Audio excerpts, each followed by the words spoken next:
بسم الله الرحمن الرحیم. نن موږ په چارسده کې د صحافي برادري شکریه ادا کوو چې موږ له دا مقرره کړه چې ستاسې په مخ کې دلته موږ سیکټر ته درپېښ چې کوم پرایویټ تعلیمي ادارې دي هغې ته چې کوم درپېښ مسایل دي هغې حوالې سره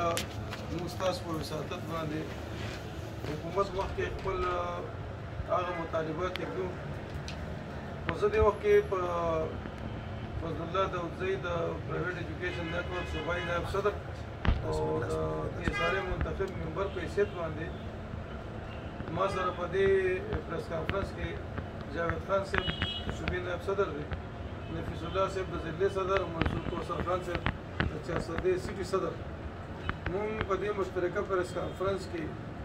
دا یو مطالبه کوو چې موږ چېرته هم دا نه وایو چې موږ د کرونا نه انکار کوو، د کرونا د تباهۍ نه انکار کوو، د کرونا د نقصاناتو نه انکار کوو، خو موږ دا وایو چې موږ به بقیه ژوند چې دا به د کرونا سره تېرو. او دنیا تاسې وګورئ چې دې وخت کې د کرونا د ټول نه غټ لهر چې کوم دی په برطانیې کې دی، د کرونا ټول نه غټ لهر چې دی په چاینا کې دی، او دې وخت کې د دغه دواړو ملکونو کې تعلیمي ادارې کولو دي. موږ دا وایو چې دې وخت کې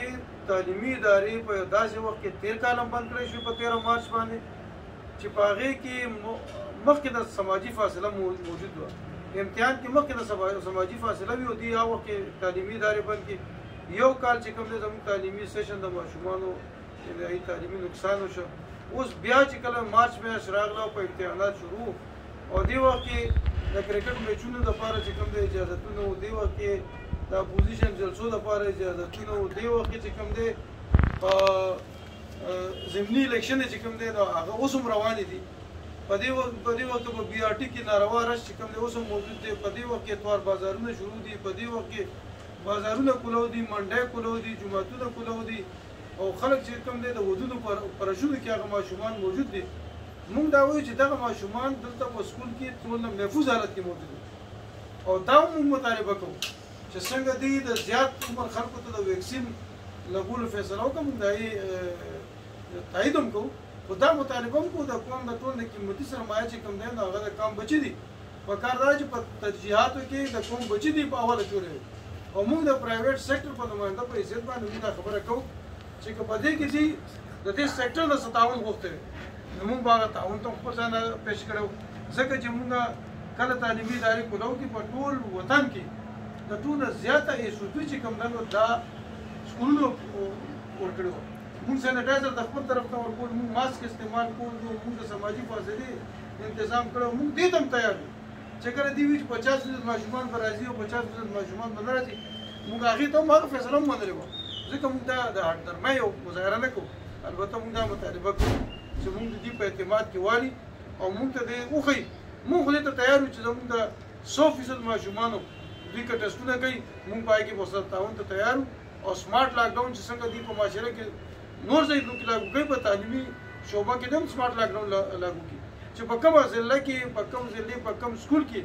چېرته د کرونا کیسز راشي موږ سکولونه اسخود چې کوم د دې فارموله د 14 ورځو لپاره بندول موږ هغه بندولو ته د هغه صورت کې تیار یو. موږ ستاسو په واسطه باندې د پرایویټ سکول ته هم دا پیغام ورکول غواړو او ورسره ارباب اقتدار ته هم یو خپل پیغام ورکول غواړو چې سبا په 5 اپریل باندې زموږ په پېښور کې د جناب پارک نه تر صوبایي اسمبلۍ پورې تاریخي مارچ دی او بیا ته درنه ده، بیا یو احتجاجي جلسه ده. په هغه جلسه کې د دې پښتني سیمې چې څومره سیاسي جماعتونه دي دا ټول سیاسي جماعتونو صوبایي سربراهان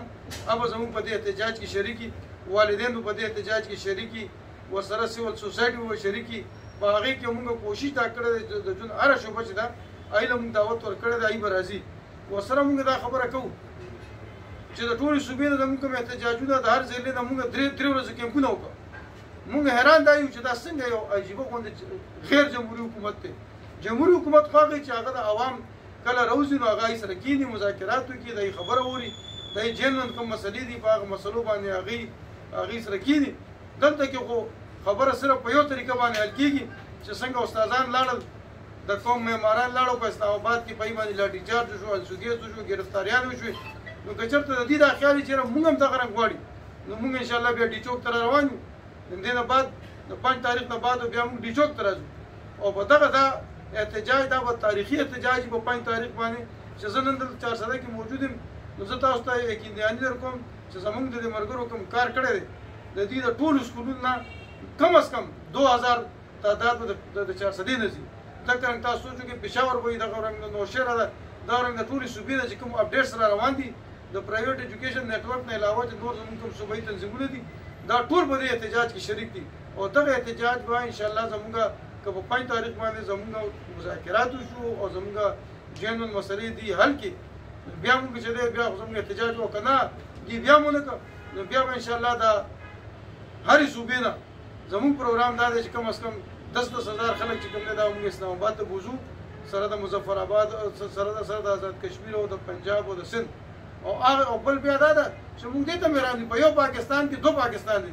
مخکې داره د حکومت دا و چې 2 نه 1 پاکستان اوس چې 1 نه 2 پاکستان په خپل جوړ کړ په سند کې تعلیمي ادارې کولو دي په بلوچستان کې کولو دي او زموږ په سیمه کې چې کوم دی تعلیمي ادارې بندې اوس تاسو ته دا مې داسې ازداج شته چې تاسو ته تر اوسه پورې کیسونه ریپورټ شوي دي هغه اسلام چې دلته بند کړی شو نو لہذا